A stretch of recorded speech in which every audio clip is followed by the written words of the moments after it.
You ever notice how people love to put themselves at the center of the universe? Like everything revolves around their plans, their dreams, their little worlds. They wake up every day with their checklist of things they think they need. Money, power, fame, love. And they chase it endlessly, like rats on a wheel. You ever watch people scrambling to fill the emptiness inside themselves? They chase after all these things, like some sort of twisted game of who can collect the most stuff. They think they need more success, more followers, more stuff. If they just gather enough shiny, glittery objects, then maybe, just maybe, they'll finally feel whole. You see it everywhere. People walking around like they're in a race, eyes wide, hearts pumping, thinking if they can just get a little more, they'll have it all. But here's the joke. The more they gather, the more they realize that the emptiness never goes away. No matter how many shiny things they collect, the hole inside them just gets bigger. It's like they're trying to fill an endless void with broken promises, and let's be real, it doesn't work. They keep stacking things up, one after another. More money, more recognition, more status. The world feeds them this lie, doesn't it? That if they just work hard enough, if they just hustle long enough, they'll get everything they ever wanted. And for a while, it seems to work, doesn't it? They get that promotion, they get the fancy car, they get the perfect life. They post their perfect selfies and throw their perfect parties, but deep down, there's this gnawing feeling, like a mouse nibbling at the back of their mind, telling them something's missing, something they can't put their finger on. Something that can't be bought, can't be earned, can't be manipulated into existence with all their clever tricks. They just don't get it. The more they accumulate, the more the void grows. It's like they're constantly looking for the perfect key to unlock the door that keeps them trapped inside themselves, but they're using the wrong key. They're using money, they're using fame, they're using validation, and all of it, it's rusted, useless. It doesn't fit. But oh, they keep trying. That's the funny thing. They keep running on that hamster wheel, spinning faster, faster, faster, thinking that if they just push a little harder, they'll break through the wall. They'll finally reach the point where they feel fulfilled. But it doesn't happen. The wall doesn't break. The race never ends. And with every step they take, every new thing they chase, the emptiness just gets louder. It starts to feel like this scream inside their head that they can't shut off, but they drown it out with noise, distractions, parties, new relationships, new purchases, but nothing works. The hole, it's still there, bigger, louder, more insistent. And the worst part, they refuse to look up. They're too busy looking down at their little pile of stuff to notice that there's something else they're missing. They're so caught up in chasing the next thing that they forget to ask themselves why they're chasing anything at all. Why do they need all this crap? What are they really trying to fill? But they don't ask. They keep spinning, keep running, because asking those questions would mean admitting that maybe, just maybe, they don't have all the answers. And that's terrifying, isn't it? The thought that maybe, just maybe, all this stuff won't make them happy. That the career, the house, the followers, the money, none of it will fill that deep, gnawing emptiness. So they keep running. But here's the thing. What if the answer isn't in any of this stuff? What if it's not about what they can gather or how hard they can hustle?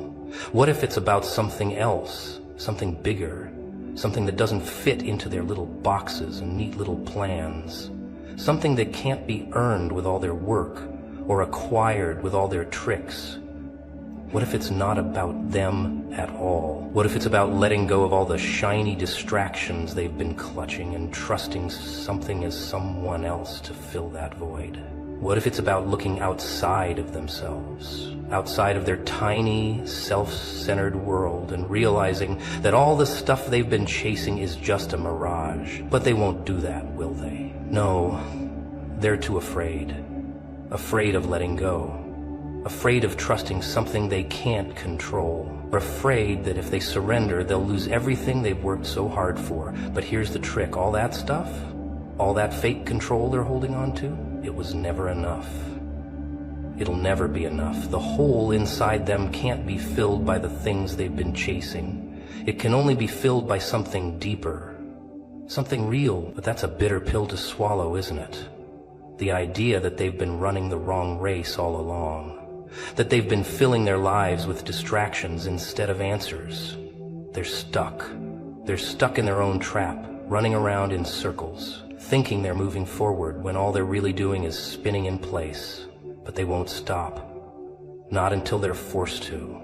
They won't stop until they hit that wall hard enough that everything they've built comes crumbling down. And when it does, when it finally does, they'll realize that the only thing that could have filled that emptiness was never something they could chase. It was something they had to surrender to, something bigger than themselves. But by then, it'll be too late to go back. The things they tried to fill the void with, gone.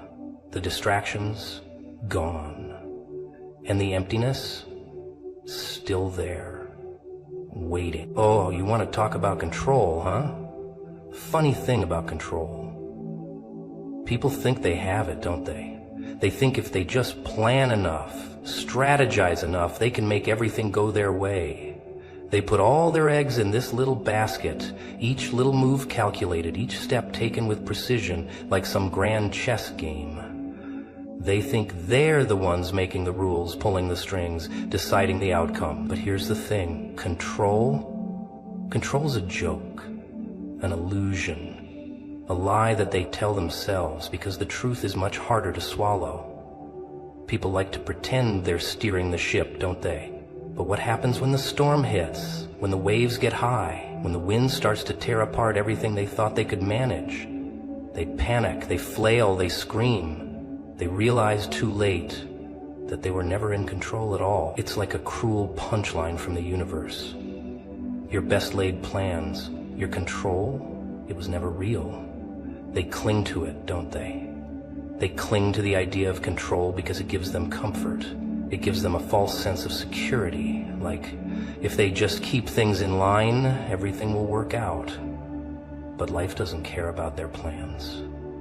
Life doesn't ask for their permission to go off the rails. It doesn't pause for them to catch their breath or adjust their strategy. Life just happens. It's chaotic. It's messy. It doesn't care about their need for everything to make sense. And the harder they try to control it, the more it slips through their fingers like sand, just vanishing into nothing. But they don't stop. No, they double down. They tighten their grip. They believe that if they just hold on a little longer, a little tighter, they can force the world to bend to their will. It's like they think they can tame the chaos. But the chaos, it's already laughing at them, laughing at how hard they're trying to pretend they have a say in how things turn out. And then the real kicker when things go wrong, and oh, they will, won't they? They blame it all on bad luck, or worse, they blame themselves. They never stop to think that maybe it's not their fault, that maybe, just maybe, the universe has a bigger plan than their tiny little schemes. No, they keep thinking it's about their effort, their decisions, their ability to control. They take it all personally, like the universe is out to get them, like it's playing some twisted game with their lives.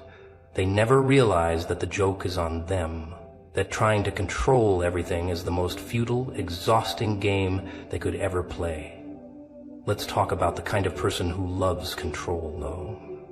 They're the ones who think they have all the answers. They're the ones who stand there with that smug look on their face, ready to tell you how to live your life, how to make things work, because they think they've figured it all out. But when it all comes crashing down, and it will, it always does, they're the first ones pointing fingers, blaming anyone and everyone but themselves. They'll never admit that they didn't know it all, that maybe, just maybe, their way isn't the only way. They'll never accept that their idea of control was nothing but a crutch, a way to keep themselves from facing the terrifying truth. They have no control. None, not really. They can't control the people around them. They can't control what happens next.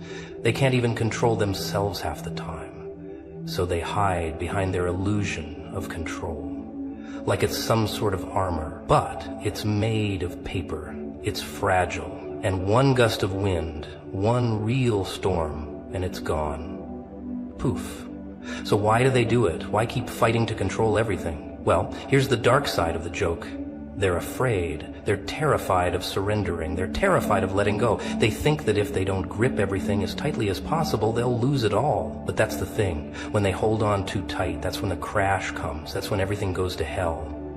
Because they don't know when to let go. They don't know when to stop fighting, stop trying to control the uncontrollable. They can't see that by holding onto the wheel so damn tight, they're making everything worse. What would happen if they let go? What if, instead of fighting for control, they just stopped? What if they took a step back and accepted the fact that life is unpredictable, messy, uncontrollable? What if they stopped pretending to be the puppet master and started listening to the rhythm of the world around them?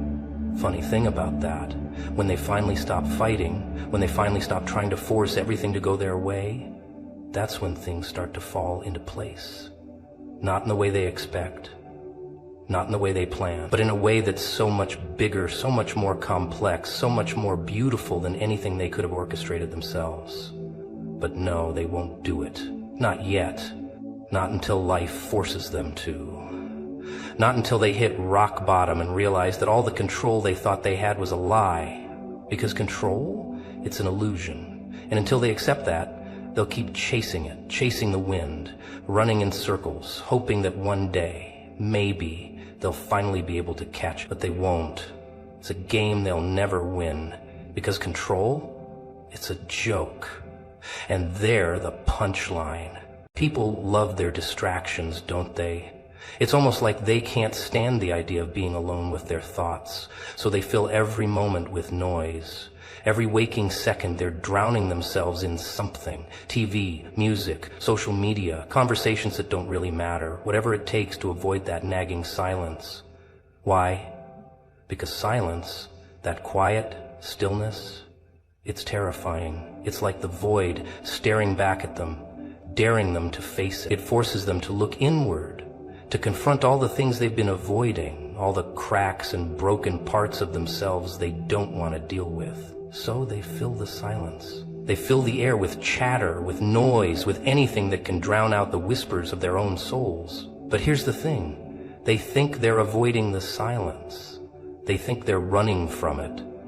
But all they're really doing is running from themselves. It's like they're on this never-ending treadmill, feet pounding, heart racing, trying to escape that one uncomfortable truth they can't quite grasp. They're empty. Oh, they won't say it out loud. They'll cover it up with their fancy cars, their designer clothes, their big plans. But deep down in the quiet moments, when everything stops, they can feel it. That emptiness, that nagging, hollow space inside them. And they do everything they can to keep it at bay. They keep running, keep distracting, keep hiding, anything to avoid the fact that they're lost. But it's not like they can't hear it. Oh no, they hear it all right. That voice inside them that tells them they're missing something, that something's not right, but they shut it down. They turn the volume up. They keep themselves busy. They don't want to face the truth, that maybe, just maybe, they don't have it all together. So they bury it, push it down into the depths of their mind and pretend it doesn't exist. They tell themselves that they're fine, that they've got everything under control, but when the noise stops, when everything falls quiet, they're left standing there with that same cold truth staring them in the face. They're not fine, they're just good at pretending. You ever notice how people will fill their lives with people and things, but none of it really sticks? They think the problem is they need more. More friends, more success, more possessions. If they just had more, if they could just get more, then maybe the emptiness would go away. But the funny thing about it is, the more they pile on, the more they realize it doesn't help. It never helps. It just buries the problem deeper. The distractions, the noise, they're all just a temporary fix, like slapping a Band-Aid over a gaping wound and hoping it'll heal on its own. They don't realize that all they're doing is masking the problem, hiding it away until it explodes, until it all comes rushing to the surface and they have no choice but to confront it. But even when it does, they don't know what to do with it. They look around, desperate for something to fill the void, and they keep reaching for the same empty solutions. More work, more friends, more stuff, more noise. They throw themselves into whatever they think will work, but it doesn't, not really. The hole stays there, waiting. It's like they're trying to shove a square peg into a round hole, and no matter how much they force it, it just doesn't fit. But they keep trying. They keep telling themselves that if they just try harder, it'll work. If they just hustle a little more, they'll find what they're looking for. But it doesn't work. It can't work because they're looking in the wrong place. They're trying to fill a spiritual emptiness with physical solutions. It's like trying to pour water into a cup that's already full of holes. No matter how much they pour in, it will never stay. So they keep running, keep pretending, keep filling their lives with noise, because the silence is too much to handle. But here's the thing. They can't outrun it. They can't avoid it forever. Sooner or later, it catches up with them. The silence comes crashing in like a wave, knocking them down, dragging them under. And then, and only then, do they realize that maybe the silence wasn't the enemy. Maybe it was the key to everything. Maybe the reason they've been running so hard, so fast, is because they've been terrified to face it. Terrified to face the truth that the things they've been chasing were never the answer. The thing is, the silence doesn't need to be scary. It's not something to run from. It's not a void. It's a space for them to actually hear themselves. To hear their needs, their desires, the real truth they've been avoiding. It's in the silence that they can finally see who they really are, not who they're pretending to be. It's in the stillness that they can find clarity, that they can finally stop running from their own thoughts and start listening to them. But no, they won't do it.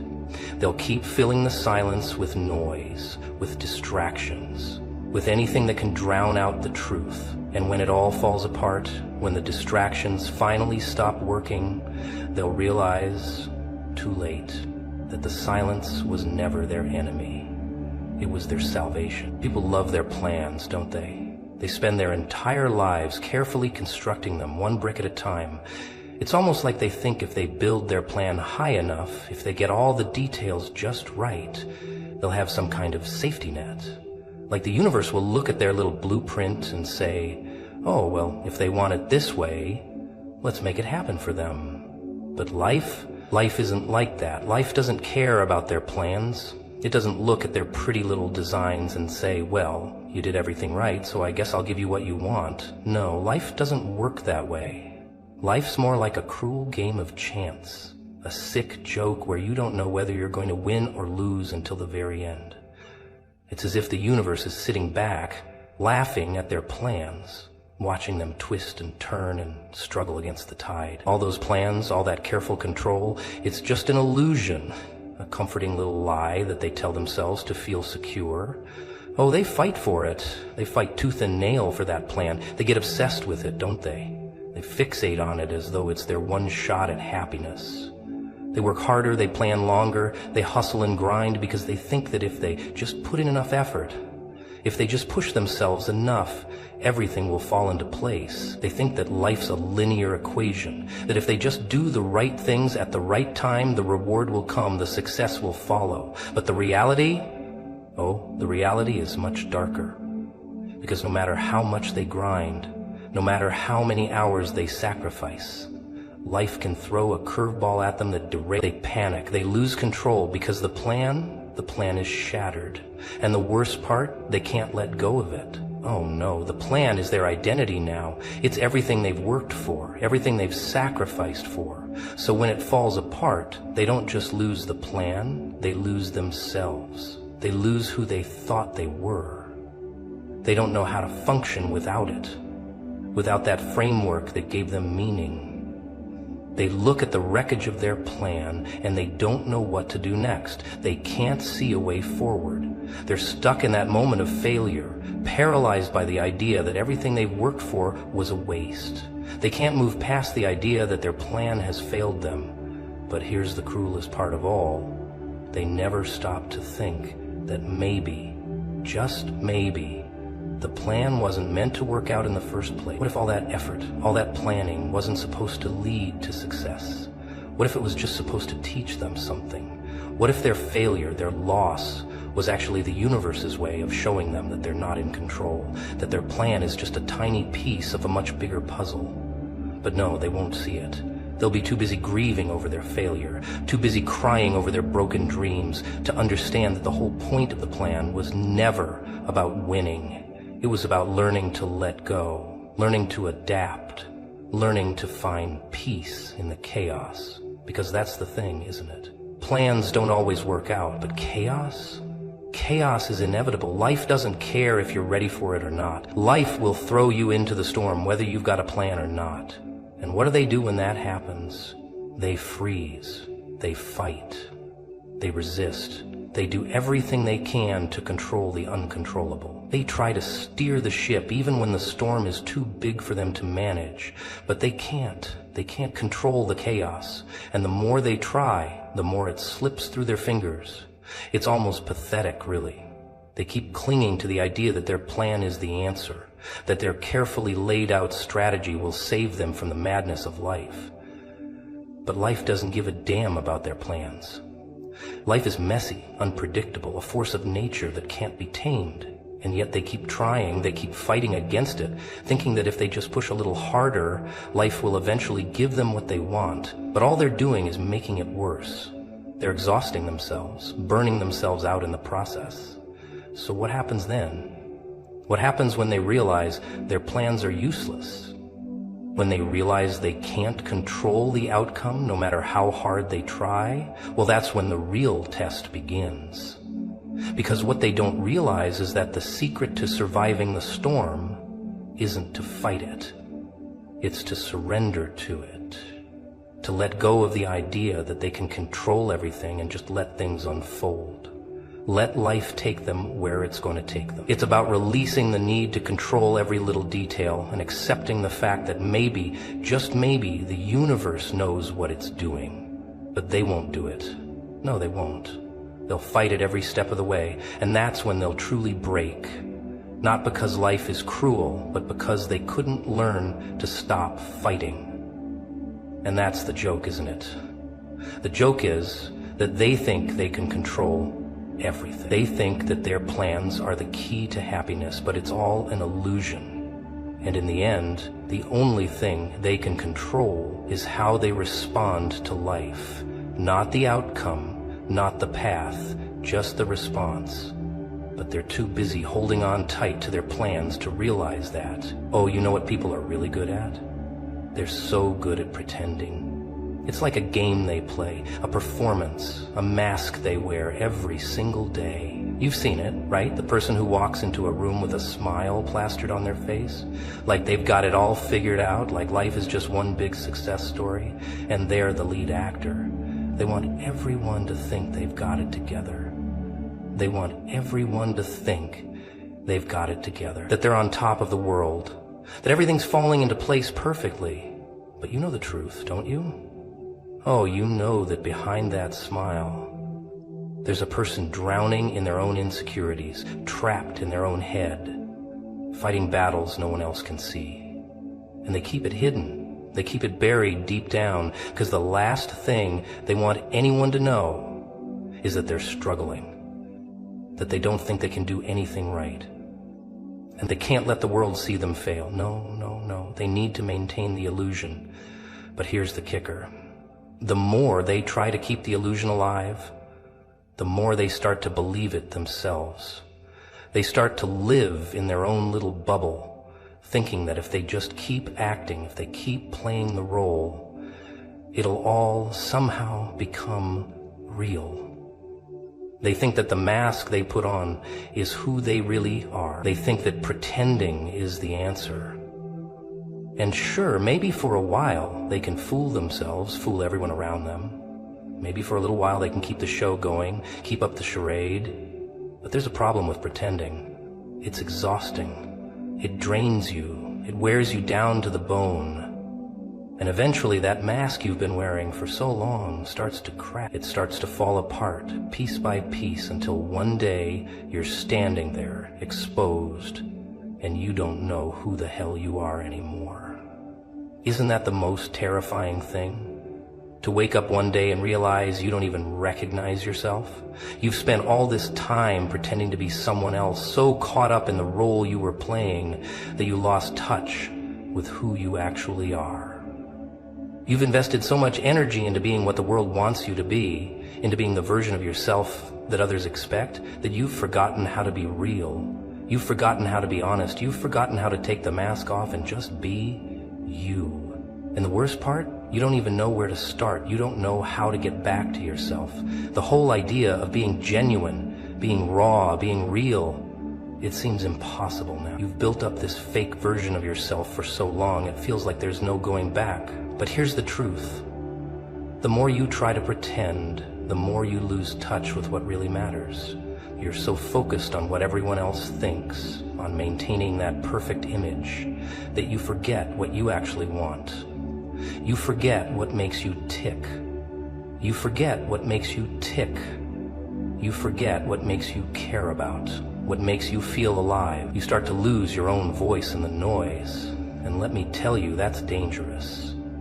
Because when you start ignoring your own desires, your own needs, when you stop listening to the real you, that's when the real damage starts. That's when you start to feel empty, like you're walking through life in a fog, disconnected from everything and everyone around you. You're pretending so much. You've lost your own sense of purpose. But you know what the real kicker is? The real irony in all of this?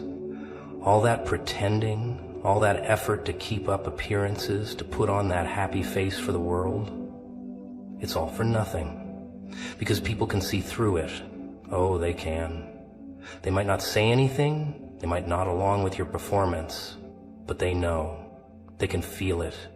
They can feel the tension in your voice, the cracks in your smile. They can see the lies behind your eyes, and guess what? That's the most painful part. The pretending doesn't protect you, it exposes you. It exposes your fear, your insecurity, your vulnerability.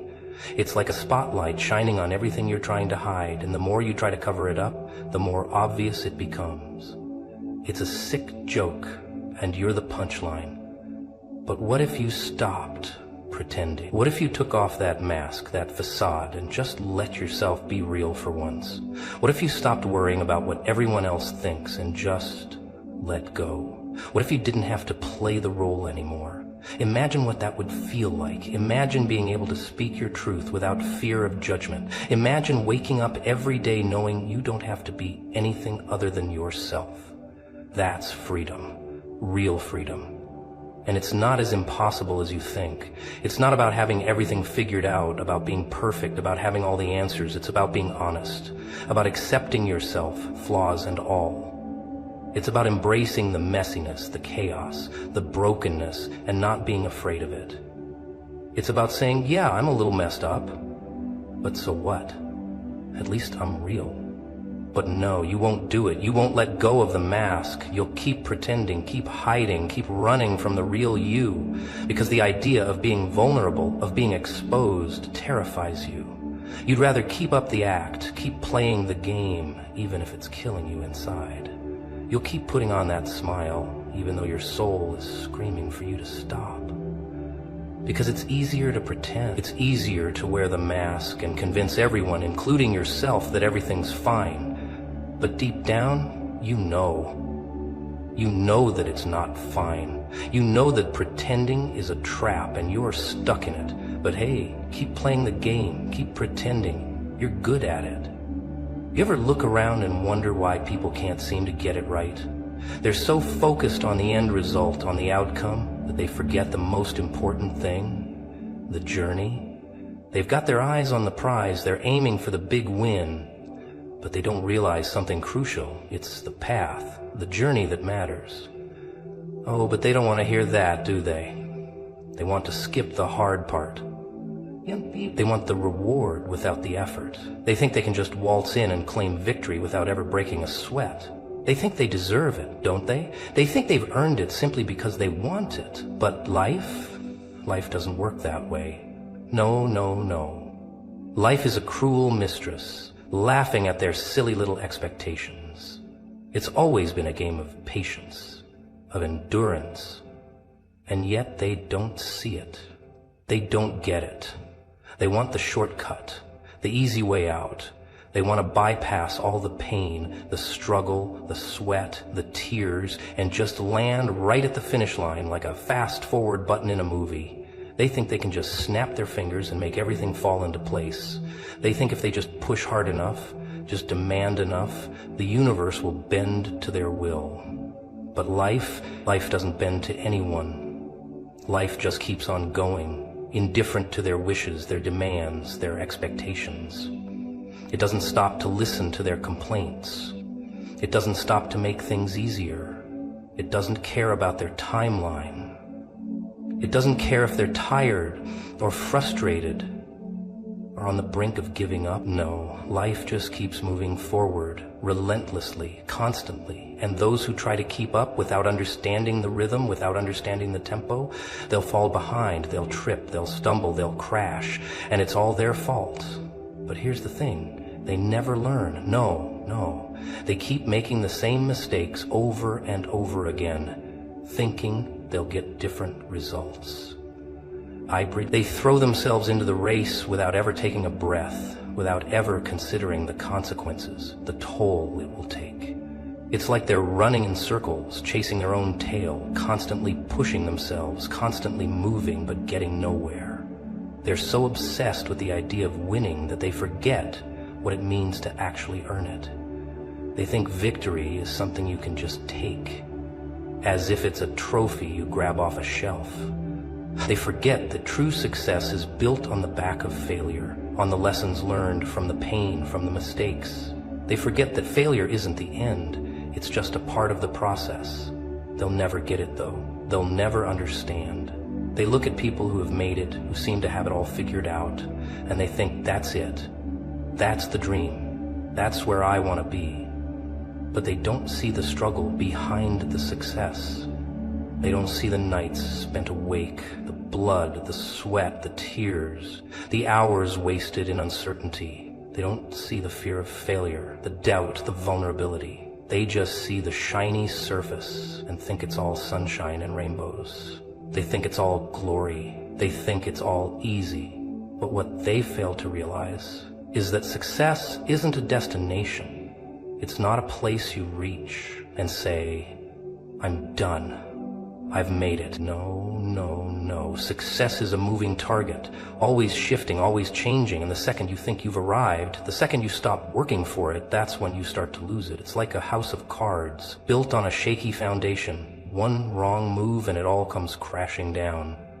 But they don't see that, do they? They just see the prize. They just see the glory, the fame, the applause. They don't see the mess behind it. They don't see the failure, the struggle, the grind. They're too busy comparing their beginning to someone else's middle. So they keep chasing. They keep running, pushing themselves harder, faster, thinking that if they just work enough, they'll get what they want. They think that success is something to be hunted down, something to be claimed. But they never stop to ask themselves why they're doing it in the first place. They never stop to consider the reasons behind their obsession. They never stop to think, is this really what I want? No, they're too busy moving, too busy running, too busy chasing someone else's dream, someone else's idea of success, that they forget to define it for themselves. And that's the problem, isn't it? They're chasing something they don't even understand. They're so obsessed with getting what others have, they never stop to ask themselves if that's really what they want, or if it's just a hollow pursuit. They keep grinding, thinking that the answer lies at the end of the road. But what if the answer isn't at the end? What if the answer is right in front of them? What if the answer is in the journey, in the process, in the lessons learned along the way? But they'll never stop. They'll never learn. They'll keep running, keep pushing, keep fighting for a dream that isn't even theirs. They'll chase success like a dog chasing its tail, never realizing that the whole time they've been running in circles, wasting their energy, wasting their time, wasting their lives. They'll never see the truth, and that's the joke. And now, I want you to smile. The joke is that they're so obsessed with getting to the finish line, they forget that the real value, the real reward, isn't the destination, it's the journey. Oh, you want to talk about fear? Isn't it just hilarious? It's like a shadow, always lurking, always hanging around, and we pretend it doesn't exist. People try to outrun it, outsmart it, but it's always there, just waiting, watching, ready to pounce. They think they can avoid it, but here's the thing. Fear doesn't go anywhere. No, it follows you. It creeps in when you least expect it. It catches you off guard, messes with your mind, gets you second-guessing yourself, and that's when the fun starts. Because, oh, fear is a master manipulator, isn't it? It gets inside your head, makes you think things that aren't even real, makes you see monsters in the dark when all that's there is a flickering light. It's so good at what it does that it convinces you the monsters are real. You start running from them, trying to escape, but you're never really free, are you? You're running in circles, trying to outpace a shadow that's already a part of you. You see, the problem with fear is that it doesn't care about logic. It doesn't care about reason. It doesn't care about your plans or your dreams or what you've been working for. No, it just wants to control you. It wants to make you question every move, every decision, make you doubt yourself, and that's the part that gets interesting. It gets inside your head, starts turning things around, twisting them, making you think you're not good enough, making you feel small, weak, and unworthy. And the worst part? You listen. You listen to it, you start believing it. Because, let's be real, who wants to deal with fear head on? Who wants to face it and laugh in its face? No, it's easier to let it take the wheel. It's easier to let it guide you down that dark path, to keep you on edge, make sure you never get too comfortable. Fear's the best puppet master there is. But, let's talk about the irony, shall we? The irony is we're all so terrified of facing fear that we spend our entire lives running from it. We avoid the uncomfortable, the unknown, the things that make us feel exposed, vulnerable. We spend so much time trying to keep fear at bay that we forget one simple fact. Fear is everywhere. It's not something you can outrun. It's like the elephant in the room, the one that everyone pretends isn't there, but it's always sitting right in front of them, blocking the view, filling up the space. And they keep pretending it's not there, and the more they pretend, the more it grows. The more it controls, the more it wins. But here's where it gets really funny, you know. The more you try to avoid fear, the more it eats you alive. You think you're in control, you think you've got it figured out, but fear's just biding its time, waiting for the perfect moment to strike. It's like a game of chess, except you don't even realize you're playing. You think you've got a winning move, but the whole time fear's been setting you up for checkmate. You think you've got everything under control, but it's all slipping away, piece by piece. So the worst part? You don't even see it happening. You're so caught up in avoiding the confrontation, so focused on keeping things neat, tidy, and comfortable, that you're slowly letting fear take over, slowly letting it shape your decisions, your actions, your life. But let me ask you, what's the worst thing that could happen if you faced it head on? What's the worst thing that could happen if you faced it head on? What's the worst thing that could happen if you faced it head on? What's the worst thing that could happen if you faced it head on? What's the worst thing that could happen if you faced it head on? What's the worst thing that could happen if you faced it head on? Dealt with it? Sure, it'll be uncomfortable. Sure, it'll make your heart race. Sure, you might feel like you're walking into the unknown. But what's the alternative? To keep hiding? To keep pretending that everything's fine? To keep living in this bubble that's getting smaller and smaller as you avoid every challenge that comes your way? You think that's better? You think that's safer? Newsflash, it's not. But that's just part of being a human being. No sticks you to a manhole. It's a trap that fear sets for you, a trap that gets tighter the more you try to avoid it. So here's a little secret. The only way to get rid of fear is to confront it, to face it, laugh in its face, and say, "You don't control me anymore." And that's the most terrifying thing, isn't it? To let go of the one thing that's been holding you back, the one thing that's been keeping you from living fully. But that's where the real power lies. When you stop letting fear control you, when you stop letting it dictate your choices, that's when you're free. You'll realize that the things you feared were never as big as you thought they were. They were just shadows, illusions, playing tricks on your mind. And once you see them for what they really are, once you stop running from them, they lose their power over you. To stop the thought that mattered. When you stop running from them, they lose their power over you. Do you ever wonder what it's like to be stuck? Stuck in a loop that you can't escape? Trapped in a world that feels like it's closing in around you? Oh, I've been there, haven't we all? We keep pretending like we're okay, like everything is just fine, but deep down we know something's off. We know we're not where we're supposed to be, but somehow we just keep moving forward, one foot in front of the other. We're all trapped, every single one of us, thinking that the world will give us the answers if we just keep going, keep running, keep working, keep pretending. But what if the answer isn't out there? What if the answer is in here, in you, in me, in all of us? What if we're the ones holding ourselves hostage? It's funny, really, the way we think we can control things. We think we can manage our lives, hold the reins, keep everything in check, but life doesn't work like that. Life doesn't follow a script. Life doesn't bend to our will. No matter how hard you try to control it, it just laughs in your face, doesn't it? Life keeps throwing curveballs, keeps knocking you down when you least expect it. You're out there trying to make sense of the chaos, trying to impose some order, but it's like trying to juggle knives while blindfolded. You're never going to get it right.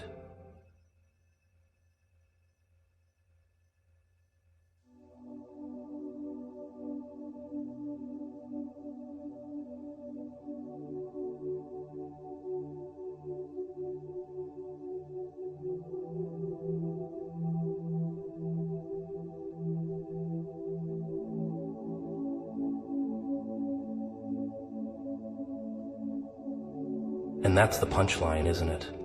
The joke's on us. We think we're the masters of our fate, the captains of our ships.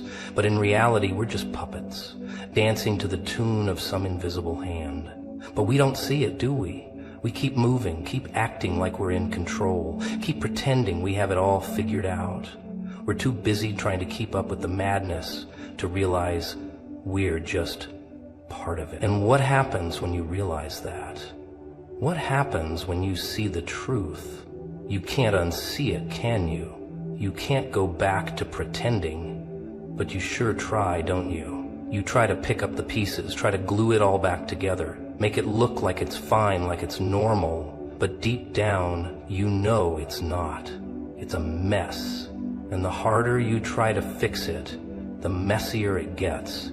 But you can't stop trying, can you? You can't stop because you're afraid. Afraid of what would happen if you let go. Afraid of what would happen if you stopped pretending. You know what that fear is? It's the fear of truth. The fear of facing the fact that maybe, just maybe, you're not in control after all. And that's the moment it hits you. You're trapped in your own mind, trapped by your own fear. You think the world's the problem, but really, it's you. You're the one holding yourself back. You're the one keeping yourself in that cage. It's like you've built these walls around yourself, one brick at a time, convincing yourself that they're for protection, but they're not. They're a prison. You've been locked up in your own head, convinced that it's safer in there, that the outside world is too much, too dangerous, too scary. But here's the thing. You're never going to get anywhere until you tear those walls down. Until you admit that you're the one holding the keys. And once you do, once you start looking at the world with fresh eyes, it's like you're free for the first time. You'll see everything differently. You'll see the game for what it is, a game where the rules are made up, where the stakes are rigged, where everyone's pretending they're not just waiting for the world to fall apart. But it doesn't have to be that way, does it? It doesn't have to be a game where everyone's pretending, where everyone's faking their way through life, hiding behind masks. No, it can be different. It can be something else entirely. But not if you keep running. Not if you keep pretending you've got it all under control. Not if you keep denying the fact that you're trapped in your own head. So, what's the first step to getting out of this mess?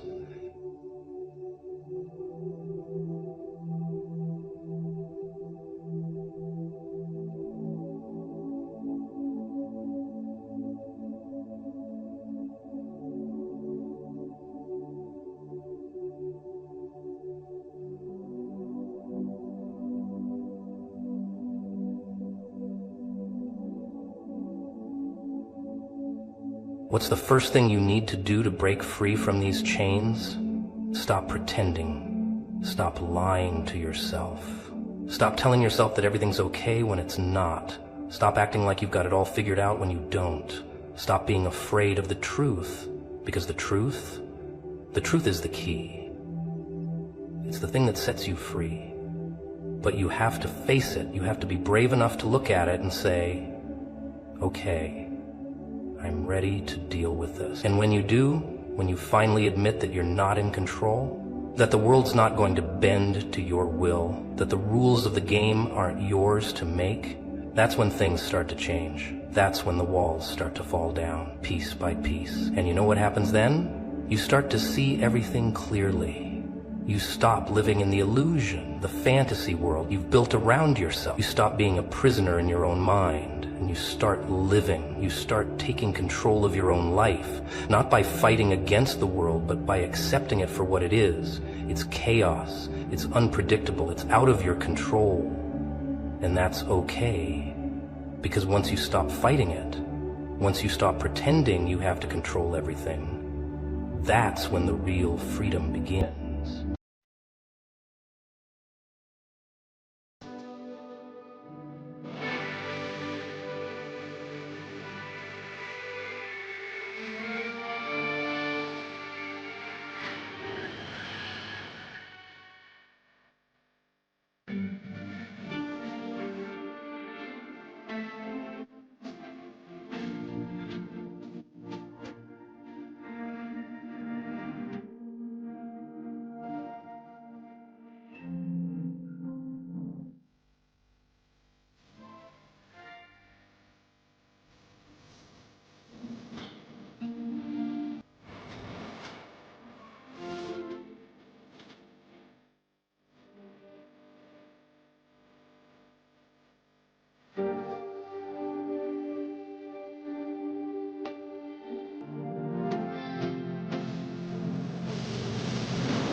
Hello, you delicious little anomaly. You, standing there pretending you're just another shadow in the crowd. You thought no one saw, didn't you? But someone did. Someone powerful. And now their eyes are glued to you like a secret they're dying to open. Now, stay still for a few minutes. Listen to me. Because this is not just another story. This is a moment of violent, electric truth. You with the eyes that have seen too much. The heart that's taken more hits than a punching bag. The soul that's been stomped on, ripped apart, glued back together with whatever scraps of willpower you could find in the dark. You didn't crawl through all that fire just to go unnoticed. Oh no. You didn't bleed out in silence only to be forgotten. You didn't shatter, rebuild, fall again, and whisper to yourself in the mirror, one more round for nothing. So now someone's watching.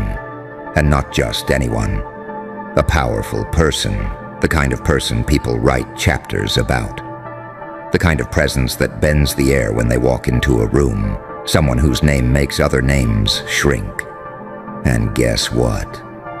You caught their eye. Not because you're polished, not because you're perfect, but because you're real. See, powerful people, they don't chase glitter. They don't waste time on noise. They watch, they wait, they scan the chaos looking for substance. And you stood out in the storm. You were raw, unfiltered, unbreakable. And that's what they saw. You weren't just existing. You were surviving like a savage. No spotlight, no handouts, just you, your pain, and your refusal to stay buried. And that caught attention. Now listen closely, because this is where it gets interesting. They're not here to save you. This person, they didn't climb to power by playing nice. They're not showing up with fairy dust and golden tickets. No. They're bringing something far more dangerous. A mirror. A mirror that shows you who you could become if you dropped the fear, burned the mask, and walked into your own fire. You've got their attention. Now they're watching to see if you'll step up or slip back. Because that life-changing opportunity, it's not wrapped in velvet, it's laced with risk. It's going to demand things from you that you've never had to give. It'll rip off the last layers of comfort you're hiding under. It'll whisper, this is it, all in, or back to the shadows. And if you're thinking, why me? Well, let's not play dumb. You know exactly why. Because you're not like them. You were born in the abyss. You learned to laugh while everything burned. You made power out of pain. You turned rejection into rocket fuel. You didn't just survive. You evolved. And evolution is loud, even when you say nothing. That's what they felt. That's what made them stop and say, who the hell is that? And now, they know your name. But here's the twist. Just because they noticed you doesn't mean they'll wait for you. Opportunity doesn't do hand-holding. It doesn't pause while you second-guess. It doesn't slow down to coddle your fear. This is a test, right here, right now. Because if someone with that much power is even thinking about reaching out to you, you better be ready to punch the damn door off its hinges. You don't knock, you don't beg. You walk in like you've been summoned, because you have. And when they look at you and say, why should I give you this shot? You look them dead in the eye and say, because I've already walked through every hell that was supposed to kill me, and I'm still standing. I don't need the shot. I am the shot. You are the shot. The glitch in the system. The variable no one saw coming.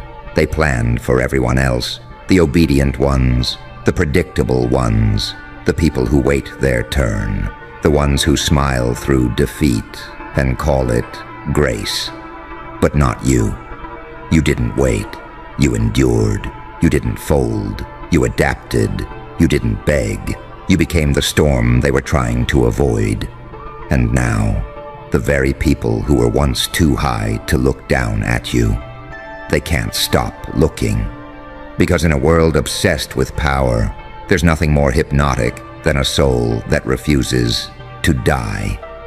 They know what you are. They saw the fire under your silence, the precision in your chaos, the intelligence wrapped in madness. You weren't making noise. You were making moves, quietly, sharpening yourself in the dark where no one clapped, no one noticed, and no one gave a damn. But they notice now, because only those who've been to war with themselves glow like that. That glow isn't makeup, it's trauma. It's the look of someone who buried old versions of themselves and stood on the graves. It's the energy of someone who's lost everything but refused to disappear. They didn't expect you to survive. They didn't expect you to outgrow the box. They didn't expect you to turn your pain into presence. But here you are. And now they're calculating. They're asking themselves, what happens if I give this person a stage, a weapon, a chance? Because you've already proven what you can do with nothing.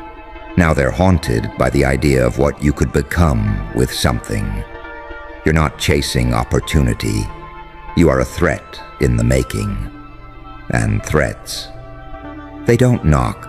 They walk in like prophecy. The powerful ones don't offer chances to those who ask nicely. They offer it to the ones who've already taken hits that would have folded stronger men. They offer it to the ones who've proven they don't need validation to keep going. To the ones who keep getting back up without applause. To the ones who don't perform. They become. You didn't climb out of your hole to audition for their approval. You're not here to impress. You're here to take what already echoes in your bones. You're here to collect on a debt the universe owes you for every time it tried to erase you and failed.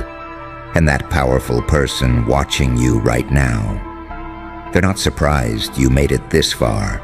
They're surprised no one gave you a stage sooner.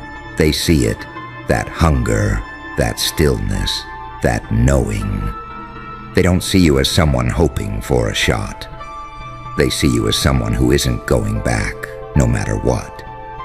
Because back there, that was the cage, the doubt, the small talk, the pretending, the I'm okay when you were drowning, the world where you had to lower your volume just to be tolerated. But now you're done whispering. Now you're vibrating with something ancient, something lethal. Now the room shifts when you walk in. You don't owe them your story. You don't owe them a warning. You're not here to be liked. You're here to be undeniable. Because when you've survived the kind of silence that breaks most people, you stop asking for permission to be loud. Because you finally realize you were never made for their volume settings anyway. They needed you quiet, tamed, predictable, digestible enough for their comfort zone. They fed you rules, not because they worked, but because they were scared of what you'd become without them. That's why they turned away when you were bleeding. That's why they called your ambition delusion. That's why your confidence made them twitch. Because they knew if you ever figured it out, if you ever remembered who you are, the illusion would crack. And now, it cracked. And someone with power, real power, saw through the dust and debris. Not because you were loud, not because you begged, but because you stood still while the world panicked, and that silence was deafening. Power recognizes power. Not noise, not followers, not applause, energy. And your energy? It's radioactive. It's the kind that melts masks, the kind that makes liars sweat and cowards shrink. This is why they're watching, not out of pity, not out of curiosity. They're watching because there's a shift in the room when you walk in. Because something about you says, I've already died. What exactly do you think you can take from me? People like that, people like you, terrify the ones who built empires on manipulation, because you can't be bribed with crumbs. Once you've starved through winters, they couldn't survive. You're not impressed by fancy words. You've seen what nice looks like when it's lying to your face. You've danced with betrayal and came out laughing. You learn that power isn't about control. It's about presence, and you've got it now. You're no longer becoming. You've arrived, scarred, ruthless, focused, and that's why that powerful figure is circling you like a storm about to touch ground. They see something in you that can't be manufactured. They see someone who built value out of wreckage, someone who speaks without speaking. They know if they don't move fast, someone else will. Because now that you've been seen, you can't be unseen. And there are sharks in every room who can smell the heat coming off your rebirth. This moment you're in, it's the eye of the needle. Not everyone fits through it. Only the ones who are willing to lose everything, again, to get to the version of themselves they've been hiding from. That version is closer now. It's in the mirror. It's in the stillness after your last breakdown. It's in the grin that comes from knowing you already lost the worst, and you're still breathing. That's who they're watching. They're not evaluating your resume. They're feeling your energy. They're not checking for credentials. They're checking if your rage has direction, and it does now. Your chaos finally found a compass. Your wounds hardened into armor. Your silence turned into signal, and it's blaring across the room like a siren that says, I don't need the light. I am the voltage. The question isn't, will you be chosen? The question is, are you ready to be feared for everything you were once ashamed of? Because that's the real cost of becoming who you are. The moment you stop explaining, the moment you stop shrinking, the moment you stop dimming your fire to keep fragile people warm. They won't clap, they won't congratulate you. They'll flinch, they'll talk.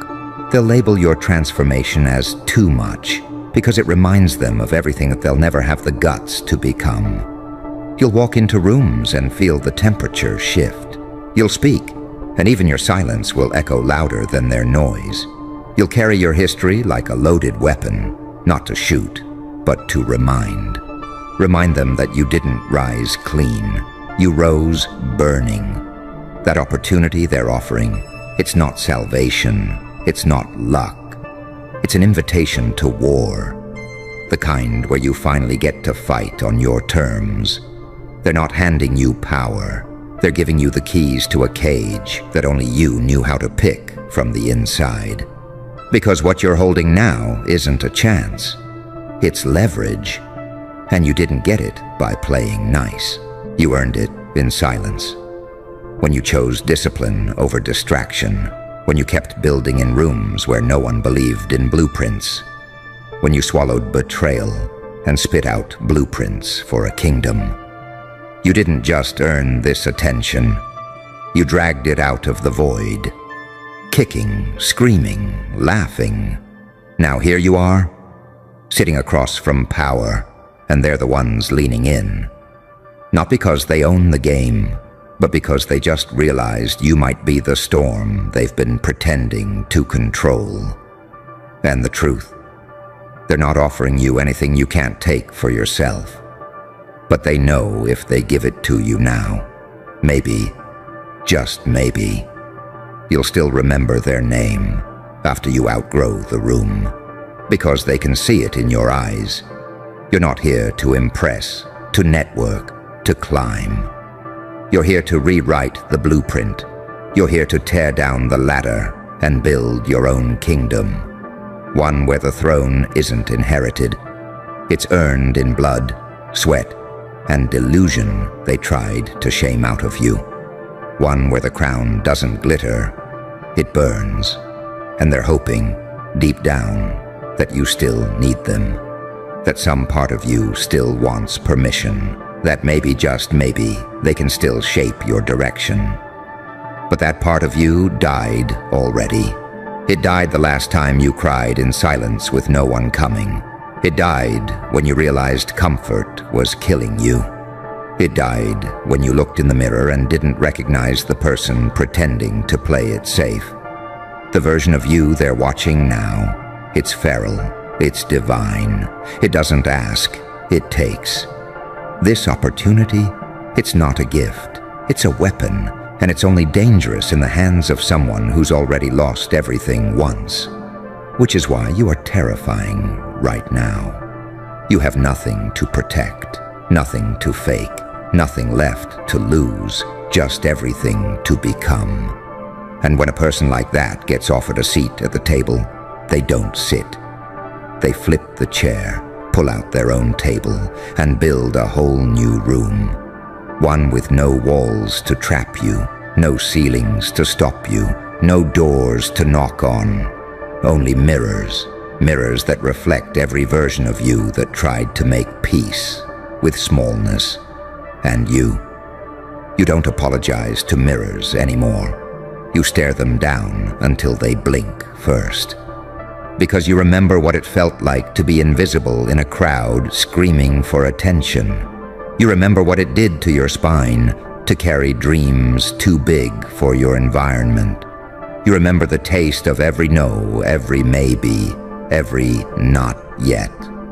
You remember, and that memory has turned into precision. You don't flinch anymore. You don't waver. You don't sit in circles explaining your fire to people still shivering in fear of their own smoke. That powerful person watching you. They're not your destination. They're a checkpoint, a reminder, proof that all the brutal versions of you that clawed their way through self-doubt were right. They weren't crazy, they weren't delusional, they weren't too much. They were early. You've always been early. Early to pain, early to growth, early to awakening. You started dying inside long before anyone noticed, and you started building long before anyone believed. That's why you're dangerous. You no longer need applause. You're fueled by clarity. You're powered by that quiet voice that wouldn't shut up when everything else tried to. You know the one. The voice that whispered, "This can't be all there is," while you sat in rooms full of people who settled. You don't settle now. You don't water yourself down. You don't translate your soul into smaller words for smaller minds. You don't mask your hunger with politeness. You're not hungry. You're starving in a way that terrifies the well-fed. You've tasted purpose now, and nothing else fills you. Not comfort, not attention, not praise. And they can feel it. That powerful person sizing you up. They can feel it pouring off you like electricity on edge. They're wondering if you're humble enough to play the game, but also afraid that you've already built your own. They want to offer you an opening, but they know the second you walk through it, you'll never be controlled again. Because you don't enter doors anymore. You become them. And the ones who used to hold the keys, they realized too late that they were just guarding locks you already picked in your sleep. You stopped waiting. You stopped hoping someone would see you. You stopped praying for rescue. And in that silence, you built something monstrous, something sacred, something untouchable. A self that doesn't bow. A self that doesn't flinch, a self that walks into any room and owns it, not because they were invited, but because they decided it was time. Not because anyone crowned you, not because a gatekeeper finally waved you in, but because something ancient snapped awake inside you. The part that stopped asking, "Am I enough?" and started declaring, "I've always been too much." This is where the illusion dies. The illusion that power is reserved for the chosen few. That success is granted from above. That you have to be liked to be respected. that you have to be polished to be worthy, that you have to climb some invisible ladder built by hands that never knew your struggle. You burned the ladder because you realized there is no up when the system was designed to keep you sideways. There is no seat at the table when the table was built to serve meals you were never meant to taste. You stopped knocking because you built something undeniable, and now the air bends around you when you move.